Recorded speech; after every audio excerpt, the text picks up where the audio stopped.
what was so interesting is after they win the boycott, after 11 plus months, Dr. King goes on to become Dr. King, and begins to receive speaking engagements that are paid, and begins to be flown all over the world to hear him, his voice and his opinion, and Rosa Parks loses her work.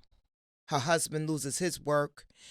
She's in dire financial straits. It's amazing to me, again, looking back at my 7th grade, history education, I never thought about, well, what happened at the end of the bus boycott? I mean, the story was Rosa Parks, bus boycott, it all ends, and then you're like, and it's all good. Goes Yay! back to normal, right? Right, no, not quite. And you're like, no, actually, she would never, ever be able to work again, and her husband was not able to work again either. And we have in the documentary, a tax form, where they made under $700 for the entire year. So she was in dire straits. And the movement did not do right by Mrs. Rosa Parks. And a lot of women, frankly, a lot of black women were left out of the narrative of the movement. A lot of black women were left out of being centered, even when they deserved to be centered. That's right.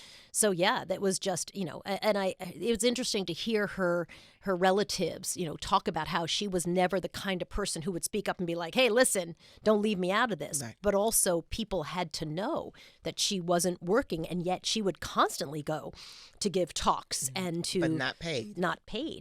But Dr. King was going and getting paid to have... And others. Yes, and others, yeah. Absolutely. Those very same talks. But I like that you guys told the truth about that. Because we have to break the myths of all of these greats. I like the fact that you do shine the light on the fact that, the civil rights movement did not do right by Rosa Parks. They knew that she was in financial dire straits and they did nothing to aid her. I think it's really important in history to just tell the truth. I think it really matters to say this is the accurate story, and whether you're painting it because you like this side or you're painting it that way because you like that side, at some point the truth is interesting and important enough, and that's what we were trying to dig into, like what really happened. And by focusing on her own words, I sort of realized her words were incredible. That's another what for me. I love the fact that the story is really framed around her words, because you never hear Rosa Parks' words. You realize that you're like, wow, I actually have never really heard her voice. Rosa Parks speak.